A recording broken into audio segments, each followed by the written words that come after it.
जय बोलिए पंच परमेष्ठी भगवंतों की। गणाचार्य भगवान विराग सागर जी महामुनिराज की। पट्टाचार्य भगवान गुरुवर विशुद्ध सागर जी महामुनिराज की। श्रुत संवेगी महाश्रमण आदित्य सागर जी महामुनिराज की। 3 करोड़ महामुनिराजों की। आज पुनः हमारे सौभाग्य का उदय हुआ है कि हमारे बीच परम पूज्य शताब्दी देशनाचार्य पट्टाचार्य भगवान गुरुवर विशुद्ध सागर जी महामुनिराज के परम स्नेही शिष्य श्रुत संवेगी महाश्रमण आदित्य सागर जी महामुनिराज आपके अंतरंग में होने वाली नाना जिज्ञासाओं का आगम से उत्तर देने के लिए उपस्थित हुए हैं। सर्वप्रथम उन लोगों को मौका दिया जा रहा है जो ऑनलाइन पर हैं, फिर आपको मौका दिया जाएगा। भोपाल से रितेश गंगवाल नमोस्तु निवेदित करते हुए प्रश्न पूछ रहे हैं। गुरुदेव, काफ़ी वर्किंग प्रोफेशनल जैसे CS एडवोकेट जिनको दिन भर बैठकर काम करना होता है और दिमाग का कार्य होता है जिसमें दिमाग थकता है, कार्यस्थल या मीटिंग के समय वो क्या कर सकते हैं ताकि एनर्जी महसूस हो और दिमाग की मेमोरी तेज हो? कृपया समाधान कीजिए। देखिए, जब स्ट्रेस लेवल एक अपनी हाइट पे पहुंचता है तो व्यक्ति बिखर जाता है, अपनी शक्तियों को खो देता है। उस समय आपके लिए ध्यान बहुत कारगर होगा अगर आप मंत्राक्ष का श्रुम बीजाक्षर का ध्यान करते हैं। श्रुम, और अगर इसका आप कलर सेट करें तो रॉयल ब्लू कलर में पीछे पिंक बैकग्राउंड के साथ अगर आप श्रुम बीजाक्षर का ध्यान करेंगे तो आप अपने आप को बिखरे हुए की जगह समेटा हुआ पाएंगे। कई बार ये होता है कि डिसीजन मेकिंग में प्रॉब्लम आती है, कई बार सब कुछ होने पर भी आप अपने आप को टूटा सा महसूस करते हैं। ये श्रुम बीजाक्षर आपके लिए बहुत लाभदायक होगा। इसका प्रयोग मैंने कई बार स्वयं के साथ भी किया है, बट अगर कलर के साथ आप करेंगे तो आपको बहुत लाभ मिलेगा। श्रुम बीजाक्षर का आप ध्यान करें, बीजाक्षर ब्लू रहे और पीछे बैकग्राउंड पिंक रहे। आप अपने आप को एक बहुत मजबूत स्थिति में पाएंगे अगर आप इस मंत्राक्ष का प्रयोग करते हैं तो। बेंगलोर से रजत जैन नमोस्तु। सबसे बड़ी समस्या शायद बीमारी नहीं है, सबसे बड़ी समस्या है बेचैन मन, ओवर थिंकिंग, चिंता, डिप्रेशन। आपके अनुसार मनुष्य का मन इतना अस्थिर क्यों हो गया है? अगर किसी व्यक्ति का मन लगातार भागता रहता है तो क्या मंत्र और ध्यान से वास्तव में शांत कर सकते हैं? कृपया समाधान कीजिए। देखिए, भागते हुए मन को रोकना नहीं, कभी भी भागते हुए मन को आप लोग रोकना नहीं। भागते हुए मन को रोकोगे तो नई समस्या आएगी। भागते हुए मन को डाइवर्ट करो, एक सही दिशा दो। अच्छी दिशा देने से मन आपके लिए तनाव की जगह सुखद एहसास लाके देगा। हर व्यक्ति अपने आप को एक बात से जोड़ता है कि मुझे ओवर थिंकिंग हो रही है, मुझे तनाव हो रहा है। ये पुरानी चीज़ें हैं, आप इसको ज़्यादा लोड मत लो। मैं आपसे कहता हूँ कि अगर आप रोज़ 10 मिनट बैठ कर के धम बीजाक्षर का ध्यान करेंगे तो आप अपने आप को बहुत रिलैक्स पाएंगे। खाली होना यानी खुद को डिटॉक्स करना, ये बहुत कठिन काम है, लेकिन कुछ समय आप खुद को दें तो आप अपने आप को आप डिटॉक्स कर सकते हैं। इसी को आपकी भाषा में कहेंगे केमिकल रिएक्शन और मेरी भाषा में कहेंगे बीजाक्षरों की शक्ति, मंत्राक्ष। तो धम बीजाक्षर का अगर आप ध्यान करते हैं और बीजाक्षर की कल्पना करें कि वाइट कलर में बीजाक्षर है और जो आसपास का वातावरण है वो डार्क ब्लू है। धम धम धम धम, ये जो बीजाक्षर है इसकी ध्वनि आपके लिए शांत करेगी। जैसे एक माँ गेहूं या किसी दाल को लेकर के एक सूपे में हिलाती है, बार बार हिलाने से क्या होता है, उसका जो कचरा रहता है वो उड़ जाता है, अथवा जो अनवांटेड पार्टिकल्स उसमें रहते हैं वो अलग दिख जाते हैं अलग से। ऐसी जो धम्म बीजाक्षर है ये आपको आपके अंतरंग को एक सेटल पोजीशन पे लेके आएगा। ये धम्म बीजाक्षर का आप ध्यान करें, बहुत लाभ मिलेगा। वाइट में डार्क ब्लू करेंगे और लाभ मिलेगा। जयपुर से सुमित पाटनी नमोस्तु निवेदन करते हुए प्रश्न पूछ रहे हैं।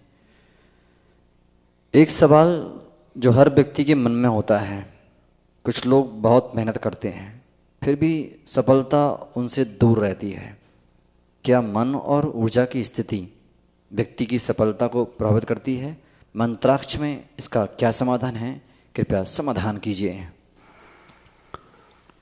देखिए, बैलेंसिंग की बात है। प्रॉब्लम्स को आप सॉल्यूशन कैसे बनाते हैं ये आपका निजी व्यक्तित्व है। और अगर आप देखें उल्टा करके तो सॉल्यूशंस को प्रॉब्लम आप कैसे बनाते हैं ये भी आपका व्यक्तित्व है।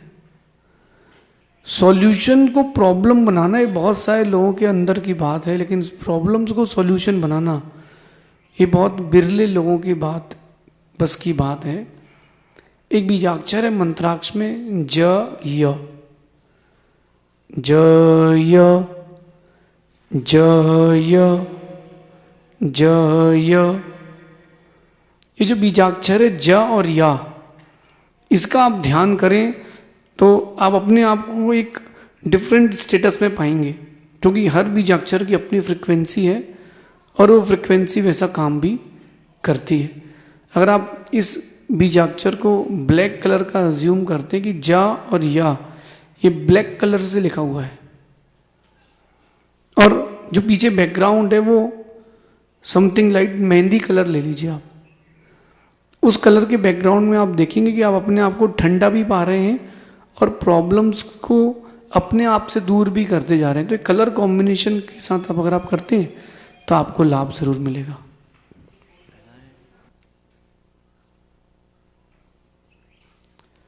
विदिशा से जयंत जैन नमोस्तु निवेदन करते हुए प्रश्न पूछ रहे हैं। क्या मंत्राक्ष ध्यान और साधना व्यक्ति के जीवन में सकारात्मक अवसर भी आकर्षित कर सकती है? क्या सकारात्मक ऊर्जा से व्यक्ति के जीवन में धन, अवसर और सफलता भी आकर्षित हो सकती है? कृपया समाधान कीजिए। देखिए, नकारात्मकता वो वर्गणा है, वो चिंतन है, वो आपका भाव है जो आपने अकेले में स्वयं उपजाया है। नकारात्मकता आपके अंदर का वो पॉइजन है जो आपने स्वयं जिसका बीज बोया है। तो मैं नहीं मानता कि नेगेटिविटी कोई बड़ी चीज़ है, उसको पॉजिटिविटी कर की जा सकती है, कोई इतनी बड़ी प्रॉब्लम नहीं। कड़वी ककड़ी को आप लोग खाते हो, उसका जहर निकाल के, ऐसी लाइफ में जो नेगेटिविटी आती है उसको बाहर करो, पॉजिटिविटी की ओर आओ। एक बीजाक्षर में आपसे कहता हूँ श्रीम। ये बीजाक्षर आपको एक नेक्स्ट लेवल की ऊर्जा देगा। अगर आप इसको ध्वनि के साथ और रंग के साथ करते तो वो आपकी एनर्जी कई गुनी अधिक हो जाएगी। श्रीम श्रीम श्रीम नमः 3 बार बीजाक्षर का उच्चारण करें श्रीम, फिर बाद में उसके नमः। आप अगर इसको येलो कलर के साथ करेंगे तो आप एक अलग ही ऊर्जा को पाएंगे। और जो येलो रंग है वो आपको शांत भी करता है और पॉजिटिविटी भी देता है। तो नेगेटिविटी हटाने के लिए आप इस बीजाक्षर का ध्यान करेंगे, बहुत लाभ मिलेगा। बेंगलोर से वंदना जैन नमोस्तु निवेदन करते हुए प्रश्न पूछ रही हैं। गुरुदेव, यदि किसी लड़की के जीवन में गुरु नहीं है लेकिन उसे वैराग्य आ गया हो और दीक्षा लेने का विचार हो, तो ऐसे में उसे किससे दीक्षा लेनी चाहिए? क्या उसे किसी संघ को ज्वाइन करना चाहिए? कृपया समाधान कीजिए। देखिए, वैराग्य आ जाना बहुत अच्छी बात है, लेकिन अपना जीवन समर्पित करना चारित्र के लिए भी और गुरु के लिए भी ये थोड़ा कठिन चयन है। अगर आप जल्दबाजी करेंगे तो परेशान हो सकते हैं।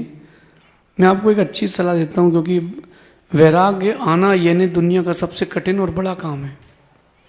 आप क्या करें, थोड़ा वक्त खुद को दें, क्योंकि जिनसे हम दीक्षा ले रहे हैं वो हमारे जीवन के लिए बहुत महत्वपूर्ण व्यक्तित्व हैं, तो आप क्या करें, जिनसे दीक्षा लेने का आपका भाव है उनके पास 2-4 महीने रहें और ये बता के ना रहें कि हमको वैराग हो गया है।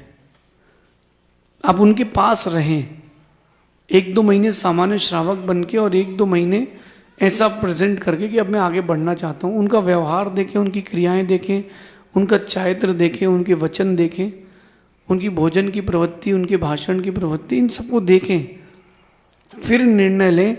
क्योंकि दीक्षा एक बार ली जाती है, उसके बाद में फिर अगर आपने किसी गलत का व्यक्ति का चयन कर लिया तो दुख हो सकता है। क्योंकि व्रत तो सभी के एक से हैं, जो आप व्रतों का पालन कर रहे हैं व्रत तो सभी के एक से ही हैं। कोई भी मुनिराज होंगे वो 28 मूल गुण पालेंगे, कोई भी आचार्य परमेष्ठी होंगे वो 36 मूल गुणों को पालेंगे। तो उनकी वृत्ति देखिए, उनकी वृत्ति क्या है, वो किस प्रकार की प्रवृत्तियां करते हैं, उनकी वृत्ति से आप उनका चयन करें, ऐसा समझिए। इंदौर से सम्यक जैन नमोस्तु निवेदन करते हुए प्रश्न पूछ रहे हैं, गुरुदेव यदि कोई नेता अत्यधिक भ्रष्ट हो जाए, अपने कर्तव्यों का सही ढंग से पालन ना करे और चुनाव के समय लोगों को प्रभावित करके वोट प्राप्त कर ले, लेकिन जीतने के बाद अपने वादों को पूरा ना करे, तो ऐसे नेताओं और उन लोगों के बारे में जो बिना सोचे समझे उनको की बातों में आ जाते हैं, समाज को क्या करना चाहिए, कृपया समाधान कीजिए। अगर ये बात पूरे भारत को समझ में आ जाए तो मुझे लगता है कि भारत विश्व गुरु बन सकता है। चुनावी प्रक्रिया भिन्न विषय है और व्यक्ति के व्यक्तित्व की सुंदरता एक भिन्न विषय है। मैं आपको एक अच्छी बात कहता हूँ कि इंडियन सिस्टम थोड़ा सा, मैं यूँ कहूँ कि सिस्टम ही नहीं है, फिर भी मैं एक अच्छी बात कहता हूँ कि आप प्रयास अगर गवर्नमेंट ही करती तो ही काम बन पाएगा, क्योंकि वो हायर लेवल की बात है। जो व्यक्ति आपको वोट दे रहा है नेताओं को, वो इस बिहाफ में दे रहा है कि आपका एक व्यक्तित्व है, और अगर आपने उस व्यक्तित्व का या उस पावर का दुरुपयोग किया तो मुझे लगता है कि आपने डबल धोखा दिया है, खुद को भी दिया और उसको भी दिया है। सिस्टम ऐसा होना चाहिए कि आप किसी ने, अगर मैं चुनाव अधिकारी होता तो सिस्टम ये होना चाहिए कि ऑनलाइन आपने सबको, जिन जिन लोगों ने आपके पास आधार कार्ड है, आपने वोट दिया और जिस एजेंडा को लेकर के सामने वाला आया है पॉलिटिशियन, उस एजेंडा के अनुसार आपने उसको वोट दिया। अगर उसने वो फुलफिल नहीं किया विद इन अ ईयर तो फिर वो स्विच करेंगे या उससे अपन वोट स्विच करके दूसरे को दे देंगे। ऐसा डर रहेगा तो काम बनेगा, क्योंकि 5 साल के लिए मैं फिक्स हो चुका हूँ। पॉलिटिशियन सोचे कि मैं 5 साल के लिए फिक्स हो गया, अब कोई दिक्कत ही नहीं है, क्योंकि मैं तो अब एक गद्दीदार हो गया हूँ। तो इस प्रकार से करें। बाकी मैं एक बात आप सबसे कहता हूँ दिल से, देश को चलाना है, देश को आगे अगर बढ़ाना है तो ईमानदार लोगों की ज़रूरत है। अगर ईमानदार लोग नहीं होंगे तो देश नहीं चलेगा। और अगली बार जब भी आप लोगों से मैं कहूँ कि वोट दें तो व्यक्ति को देख करके वोट दें, पार्टी को देख करके वोट ना दें। व्यक्ति आपके लेवल पर कितना काम कर रहा है, कैसा काम कर रहा है, उस व्यक्ति को देख करके वोट दें, ताकि आने वाले समय में देश का भी उन्नति हो। वरना प्रोफेशन हो गया है कि जो पढ़ा लिखा हो वो जॉब कर ले, जो उससे कम पढ़ा लिखा हो लेकिन कड़ा लिखा हो वो व्यापार कर ले, जो फेल हो गया है वो नेता बन जाए, क्योंकि खाली बैठा है तो कुछ तो करेगा। तो अपन इस बारे में ज़रूर विचार करें कि हमने किसको क्या स्थान दिया है, ऐसा समझिए। शेष जिज्ञासाओं का समाधान आगे आने वाले समाधानों में होगा। अब हमारे समक्ष जो जिज्ञासुजन है वो आएंगे, क्रम से अपनी जिज्ञासा रखेंगे, जिनका नाम बोला जाए पहले से स्थान पर पहुंच जाएं। आपका स्थान नियुक्त कर दिया गया है। सर्वप्रथम जिज्ञासा के लिए आ रहे हैं बाल ब्रह्मचारी पीयूष भैया जी, इसके बाद तैयार रहेंगे आकाश जैन स्काई किंग। नमोस्तु गुरुदेव। यह जिज्ञासा मेरी नहीं बल्कि बहुत सारे समाजसेवी जीवों की भी है। यदि कोई संस्था या उद्योगपति समाज में स्थित मानसिक उत्थान के लिए या सकारात्मकता के लिए या आध्यात्मिक उत्थान के लिए अपना योगदान देना चाहती है तो क्या मंत्राक्ष के माध्यम से वह ऐसी कोई पहल कर सकती है? देखिए, बहुत अच्छा प्रश्न है और लोगों को इस प्रश्न से जुड़ना भी चाहिए। धन होना बड़ी बात नहीं है, धन का सदुपयोग कर पाना बड़ी बात है। जो ये मंत्राक्ष बीजाक्षर की मैं परिकल्पना आपसे की है मैंने, वास्तविकता में लोग अभी इस बात से अनभिज्ञ हैं कि आपके अंदर जो शक्ति है उसका अपन कैसे प्रयोग करें। अगर कोई सहयोग करना चाहता है तो मैं कहता हूं कि आप जगह जगह पर अपने स्तर पर मंत्राक्ष का ध्यान शिविर करें। यद्यपि मेरी लिमिटेशन से मैं तो कहीं कहीं जा पाऊंगा, लेकिन जहाँ भी जाऊंगा वहाँ आप उसका उपयोग लोगों को करा सकते हैं। अगर मंत्राक्ष के ध्यान शिविर लगते हैं तो मैंने तो बड़े बड़े चेंजेस देखे हैं, और अभी लास्ट 3-4 शिविरों में तो मैंने एक बहुत बड़ा ड्रास्टिक चेंज देखा है कि जो लोग परेशान थे, व्यथित थे, दुखी थे, उनको स्थिरता मिली है, उनको एक स्थान मिला है। अगर कोई चाहता है तो करे। और मैं कहता हूँ कि परोपकार एक शब्द है, परोपकार, लेकिन इस परोपकार में जीने के लिए पूरा जीवन लगाना पड़ता है। तो अगर कोई किसी की भावना है तो वो कहीं ना कहीं आगे बढ़ करके मंत्राक्ष के लिए इस ध्यान शिविर को लगा करके या ध्यान शिविर को अटेंड करके वो अपनी इस भावना को आगे बढ़ा सकता है। अगली जिज्ञासा के लिए तैयार रहेंगे जयपुर से नितिन जैन। हे मम आराध्य गुरुदेव, आपके पावन चरणों में बारंबार नमस्ते। पूज्य गुरुदेव, वर्तमान समय में संपूर्ण विश्व में मानसिक स्वास्थ्य एक बहुत बड़ी समस्या भी है और एक बहुत बड़ा विषय भी है, जिस पर अलग अलग तरीके के शोध चल रहे हैं। तो क्या जो मंत्राक्ष आपके माध्यम से उद्गमित हुआ है वह इसका एक वैश्विक मॉडल बन के सारे विश्व के लिए कोई एक दिशा दे सकता है? क्या हम मानसिक स्वास्थ्य के लिए मंत्राक्ष के माध्यम से एक क्रांति को जन्म दे सकते हैं? देखिए, इस पर बहुत प्रयोग चल रहे हैं और इस बार जो इंदौर में शिविर होने वाला है मंत्राक्ष का, उस पर इसका बहुत अच्छा साइंटिफिकली और प्रैक्टिकली इस पर बहुत काम किया जा रहा है। जैसे इस बार जो किया जा रहा है, 26 तारीख को शिविर के पहले 50 लोगों का चयन किया जाएगा, जिनको आपकी भाषा में करूं तो वैज्ञानिक मशीनों के द्वारा, विज्ञानों की मशीनों के द्वारा उनकी पूरी बॉडी की जांच की जाएगी, कि उनकी बॉडी में स्कैनिंग की जाएगी, क्या है क्या नहीं है, कोई प्रॉब्लम तो नहीं है, उनकी जो हार्मोन्स है उनका क्या डेफिनेशन चल रहा है, उनके हीमोग्लोबिन क्या, उनकी और बॉडी में अंदर क्या क्या चीज़ चल रही है। फिर 3 दिन के मंत्राक्ष के ध्यान के शिविर के बाद उनका पुनः इसी प्रकार से स्कैनिंग की जाएगी। इसी को कहते हैं रिसर्च एंड डेवलपमेंट। तो ये जो विज्ञान की टेक्निक है, इसको प्रयोग करके कि मंत्राक्ष से आपके जीवन के अंदर क्या प्रभाव पड़ता है। केवल शब्दों का नाम मंत्राक्ष नहीं है, जीवन में परिवर्तन का नाम मंत्राक्ष है। और ग्लोबली इसकी तैयारी बहुत तेज है। दुबई में शिविर होने वाला था, बट ये जो विश्व में अहिंसा का अभाव हुआ है, यानी हिंसा का तांडव हुआ है, उसके कारण ये चीज़ टली है। बैंकॉक में भी शिविर होने वाला था और जून एंड में यूरोपियन कंट्रीज़ के डेलीगेट भी इंडिया आ रहे हैं ताकि इस मंत्राक्ष को बाहर ले जाया जाए।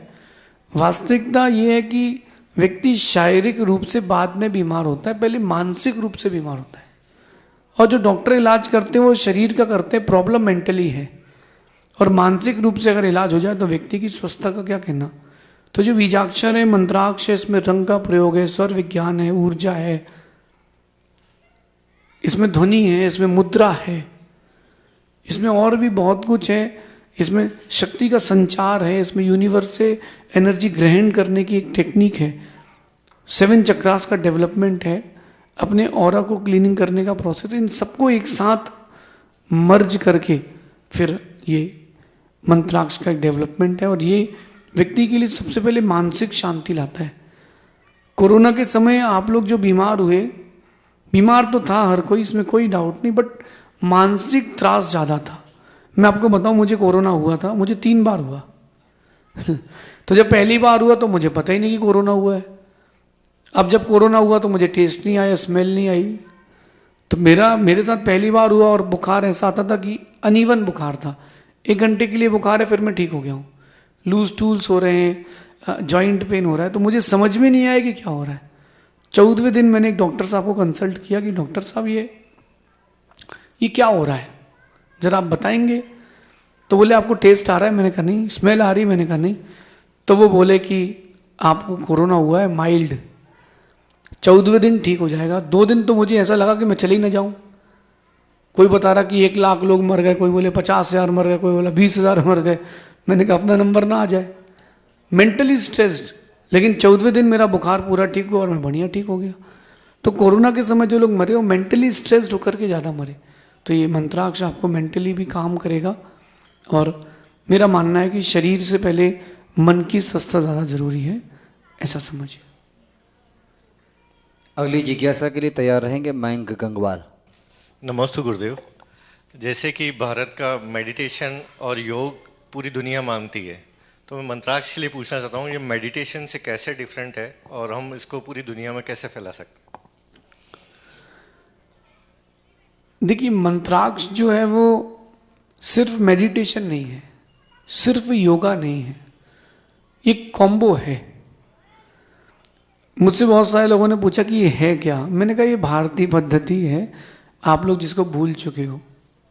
आप एक बात देखना, जब कोई पुराने ज़माने की ओर जाएगा, दादा दादी नानी की तरफ, जब संक्रमण का काल आता था, ठंडी से गर्मी, गर्मी से बरसात, बरसात के बाद फिर ठंडी आती थी, तो जो दादी नानी होती थी उनके नुस्खे चलते थे। वो अजवाइन का धुआं देती थी बैठा करके, एक पात्र में अजवाइन गर्म करके, खांसते थे लोग, बच्चे भागते थे।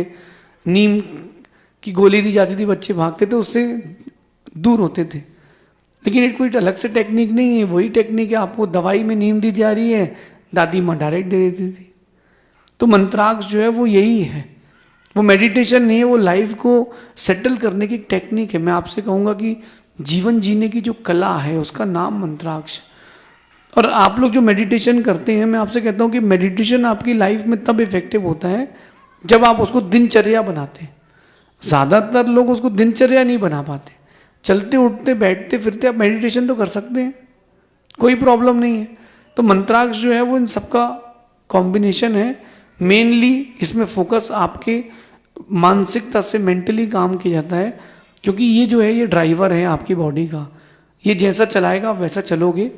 अगर कोई 50 साल का व्यक्ति बोले कि मैं 4 फीट से ऊपर पैर नहीं कर पाता हूँ, 2 फीट से ऊपर पैर नहीं कर पाता हूँ, मेरी कमर में तकलीफ है, और उसके पीछे अगर ऐसे जानवर को दौड़ा दिया जाए जो खा लेगा उसको, तो वो जो वृद्ध है वो स्पीड से दौड़ भी लेगा और 5-6 फीट की दीवार भी कूद जाएगा। कैसे? अरे अपनी को जिंदगी बचाना है। तो मेंटली आपको प्रिपेयर करने के लिए मंत्राक्ष है। जब आप खाली बैठे तो उनकी मंत्राक्षी मुद्राओं का प्रयोग कर लें। आप अगर सुबह सुबह फ्रेश मूड में हैं तो मंत्राक्ष का ध्यान कर लें। जब थोड़ी देर खाली बैठे हैं तो मंत्राक्षी बीजाक्षरों का उच्चारण कर लें। तो कंप्लीटली आप अगर लाइफ में उसको दिनचर्या में डालते हैं तो ये मेडिटेशन भी है, योगा भी है, भावना भी है, ये आपके लिए मुद्रा भी है, ये सब कुछ। अगली जिज्ञासा के लिए तैयार रहेंगे प्रखर जैन। गुरुदेव के चरणों में नमोस्तु नमोस्तु नमोस्तु। मेरा प्रश्न ये है कि इंग्लिश पढ़ने के लिए अपने को इंग्लिश पढ़ने के लिए ABCD आना चाहिए, हिंदी पढ़ने का आई आना चाहिए। वैसे अगर जैन ग्रंथ पढ़ना है या स्टार्ट करना है तो कहाँ से स्टार्ट करना चाहिए? बहुत अच्छी बात। देखिए, स्वाध्याय एक ऐसा विश्वास है जो आपको आपके अंदर बैठे भगवान तक पहुंचा सकता है। तो आप ABCD ऑफ जैनिज्म की बात करते हो तो मैं कहूँगा कि सबसे पहले वो जो बाल भाग आते थे ना, बच्चों को पढ़ाते थे, उनको ज़रूर पढ़ें। वो आपके लिए बेसिक नॉलेज है। इसके बाद प्रथमान योग के ग्रंथ उठाएं, कहानी वाले चरित्र ग्रंथ, सामान्य की कहानियों की किताब नहीं। श्रेणी चरित्र है, प्रद्युम्न चरित्र है, पद्म पुराण जी है, इन ग्रंथों को उठाएं। इन ग्रंथों को जब आप पढ़ेंगे स्टार्टिंग में तो आपको इसमें कहानी भी मिलेगी, थोड़ा सा सिद्धांत का विषय भी मिलेगा, मुनि की चर्या का भी ज्ञान होगा। इनमें आपको आत्म तत्व का भी चिंतन बताया जाएगा। तो जो प्रथमान योग है वो सभी चीज़ों, सारे चारों अनुयोगों का कॉम्बिनेशन होता है। तो अगर प्रथमान योग से प्रारंभ करेंगे तो आपको इसमें अंदर रुचि जागृत होगी, और जब रुचि होगी तो आप कठिन से कठिन ग्रंथों का भी पठन कर सकते हैं, ऐसा समझिए। अगली जिज्ञासा के लिए तैयार रहेंगी मनोरमा मोदी। नमस्ते गुरुवर। मैं प्रखर जैन इंदौर से। मैं बतौर गायक भारत में अलग अलग जगह पर जाता हूँ धार्मिक कार्यक्रम, भजन संध्या आदि के लिए। तो क्या इससे पुण्यार्जन भी होता होगा मुझे, या सिर्फ प्रोफेशनल ही है? देखिए, दो चीज़ें हैं प्रखर। एक तो आपका प्रोफेशन बहुत अच्छा है कि भगवान की भक्ति करने मिलती है, लेकिन अपने जीवन में इस बात में पक्के रहना कि हम जिन शासन को छोड़ के बाहर नहीं जाएंगे। बहुत ऑफर मिलेंगे, जब आप आगे बढ़ोगे तो आपको बहुत ऑफर मिलेंगे, लेकिन अगर प्रोफेशनली बात करूं तो जो बुलाए वहाँ जाना, लेकिन धार्मिकता की बात करूं तो वहीं जाना जहाँ जिन शासन की अभिवृद्धि हो। आप यहाँ वहाँ चले जाओगे तो पैसा तो मिल जाएगा, लेकिन आप धर्म के विपरीत हो जाओगे। तो प्रोफेशन है आपका, आप गाते हो और लोग उसके बदले जो आपका बिजनेस है एज अ बिजनेस उसको प्रोफेशनली लेते भी हैं। बट आप अगर भगवान की भक्ति समर्पण के साथ करोगे तो वो आपको पुण्य बंद भी देखी जाएगी।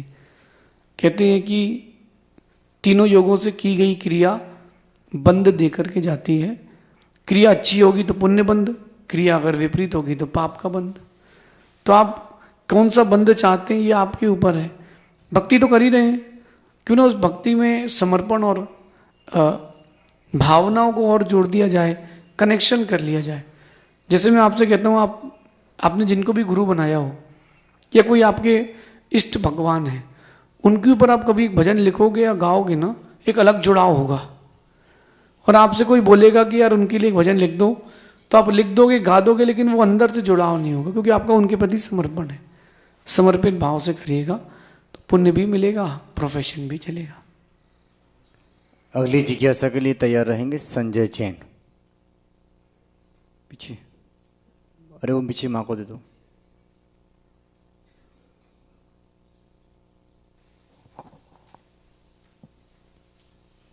श्री महाराज जी को नमस्तु नमस्तु नमस्तु। चुल्लक जी को इच्छामी इच्छामी इच्छा। महाराज जी स्वाध्याय घर पे आपका सुन के जाते हैं, उसके बाद घर पे नहीं कर पाते, तो उसके लिए क्या नियम लेना चाहिए? देखिए, जो आप प्रवचन सुन रहे हैं वो भी स्वाध्याय है। ये प्रच्छन्न नाम का स्वाध्याय चल रहा है, लेकिन इस स्वाध्याय के बाद भी मैं तो प्रच्छन्न नाम का स्वाध्याय कर रहा हूँ, धर्मोपदेश भी दे रहा हूँ, लेकिन आप लोगों के जाने के बाद मैं फिर स्वाध्याय भी करता हूँ अपना भी। तो अगर आपने श्रवण कर लिया तो वो स्वाध्याय की श्रेणी में तो आएगा, लेकिन इतना ध्यान रखें कि ग्रंथों को उठा करके नहीं पढ़ेंगे तो वो आपके तीनों योग स्थिर नहीं होंगे। या सुनते समय आप हाथ पे हिला सकते हैं अपने, लेकिन आप जब किताब जिनवाणी खोल के पढ़ते हैं, ग्रंथों को हाथ में लेकर के पढ़ते हैं, तो आपका मन वचन काय आपकी इंद्रियां सब सीमित रहती हैं और एक ही जगह स्थिर रहती है। यहाँ तो यहाँ वहाँ की बातों में भी, फोन में भी दिमाग चला जाता है कि पड़ोस का आदमी हल्ला कर रहा है तो वहाँ दिमाग चला गया। तो कहीं ना कहीं आप ग्रंथों को उठा करके ज़रूर पढ़ें, भले ही 5 मिनट पढ़ें, लेकिन ग्रंथों को उठा करके स्वाध्याय करें। इससे स्थिरता और पुण्य का संवर्धन ज़्यादा होगा, ऐसा समझिए। अंतिम जिज्ञासा के लिए तैयार रहेंगे प्रमोद जी बिलाला। नमस्ते महाराज जी। इच्छामी महाराज जी। महाराज जी, देखा जाता है कि कुछ लोग जो है अपने जैन धर्म में इतने आगे बढ़ चढ़ कर रहते हैं कि वो एक प्रेरणा स्रोत बन जाते हैं, लेकिन दूसरी दृष्टि से उनको देखा जाए तो वो सभी मंदिरों में जाना, कुदेव देवी देवताओं को पूजना, थोड़ा सा मन में खटकता है ये चीज़ें कि जहाँ हम देख रहे हैं कि वो इतना अच्छा कर रहे हैं और दूसरी तरफ इस तरह से मिथ्यात्व का पोषण कर रहे हैं। देखिए, हमारा कल्याण हमारे चिंतन से होगा, हमारा कल्याण दूसरे के चिंतन से नहीं होगा। अगर कोई व्यक्ति मिथ्यात्व का सेवन भी करता है और जिन शासन की अभिवृद्धि में धर्म आदि या धन आदि का दान भी करता है, तो ये उसकी गलती है और उसके बारे में सोचने में कोई पाप का बंधन नहीं है आपको। ये धर्म ध्यान है, लेकिन उसके बारे में अगर विपरीत सोचोगे तो क्या आपको पुण्य बंध होगा, इस बारे में सोचना पड़ेगा। वो तो पैसा दे करके फ्री हो गया, वो कहीं और जा करके फ्री हो गया, लेकिन अपन उसके बारे में सोच करके कहीं नवीन बंध को ना कर लें। बात को गहराई से समझना। उस व्यक्ति के बारे में ही सोचते रहोगे तो आपका कल्याण कभी नहीं हो पाएगा। आप ये देखो कि अपन मिथ्यात्व में हैं कि नहीं, अपने अंदर वो कसाय है कि नहीं, नहीं है उसको बचाओ। कभी मौका मिले उस व्यक्ति का स्थितिकरण करो, लेकिन इतना स्थितिकरण करने मत चले जाना कि आपकी स्थितियां बिगड़ जाए। तो अगर कोई ऐसा करता है वो गलत है, लेकिन उसने जो जिन शासन की अभिवृद्धि के लिए दान दिया है या कोई सेवा पूजा की है, मंदिर बनवाया, प्रतिमा की स्थापना की है, वो तो अपना पुण्य बंद करेगा उस हिस्से का, मिथ्यात्व का पाप बंद भी करेगा। और अगर आप उसके बारे में सोचते रहे तो कहीं ऐसा नहीं हो जाए कि हो भगवान महावीर की तरह तीर्थंकर बन जाए और अपनी नाव उसको देखते देखते डूब जाए। बुंदेलखंड में कहते हैं सबसे पहले लोटा अपना छानो फिर दूसरे का देखो, इसमें कल्याण है। आगे चलते हैं।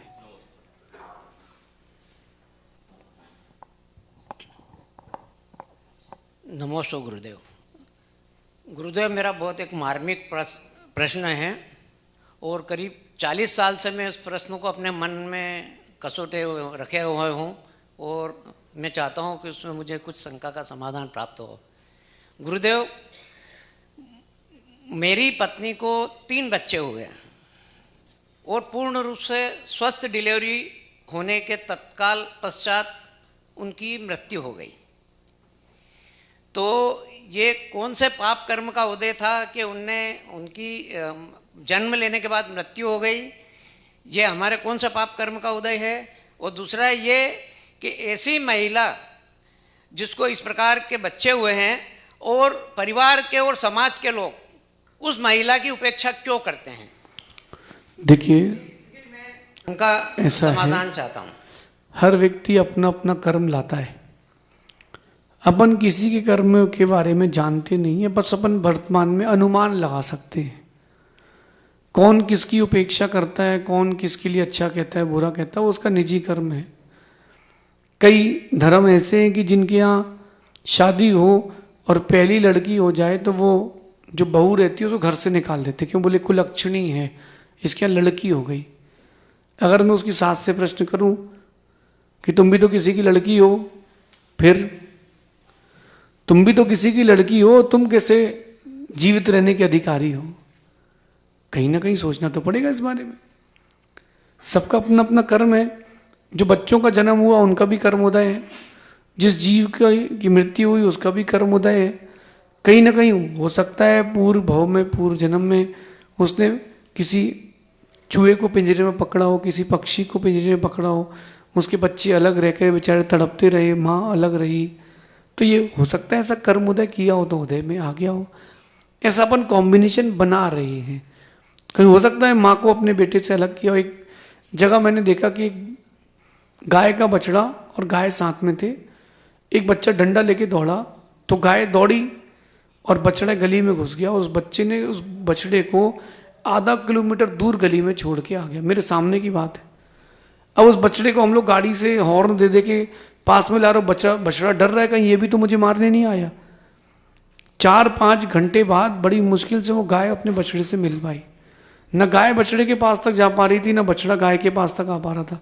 हम लोगों ने बहुत प्रयास किया लेकिन बछड़ा भाग रहा था। गाय के पास जाने किसी की हिम्मत थी नहीं। लेकिन वो बछड़ा गाय से मिला 5 घंटे 4 घंटे बाद। उस बच्चे ने भले ही हंसी खुशी में, हंसी खेल में किया, लेकिन बंद तो कर लिया और उदय में भी आएगा। कहीं ना कहीं इस बारे में हमको गंभीरता से समझना चाहिए। आज किया हुआ कर्म कल लौट करके जरूर आता है।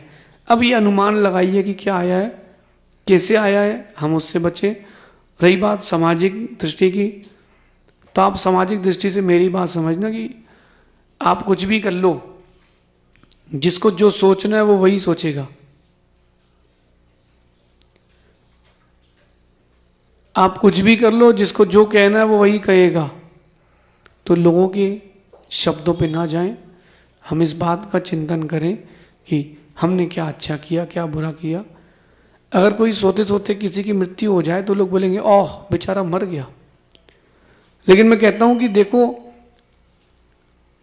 आप उस जो मृत्यु जिसकी हुई उसके पास तक जाकर पहुंचो, उसने देखो क्या किया, उसने अंतिम समय नमोकार का पाठ किया है कि नहीं, उसकी श्रद्धा क्या थी, वो पाठ करके त्याग करके श्रद्धा पूर्वक अपना मरण सुमरण कर गया, और आप लोग बैठ के चिंतन कर रहे कि ओह बेचारे का क्या हो गया।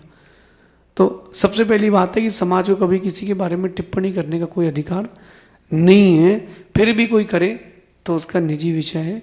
जिसको जिस पर्याय में जन्म लेना था वो ले चुका है, बार बार उसका चिंतन करके संक्लेशता और आर्त विरोध ध्यान ना करके जो हो चुका है उस विषय में अपाय विषय, उपाय विषय, विपाक विषय धर्म ध्यान करना चाहिए।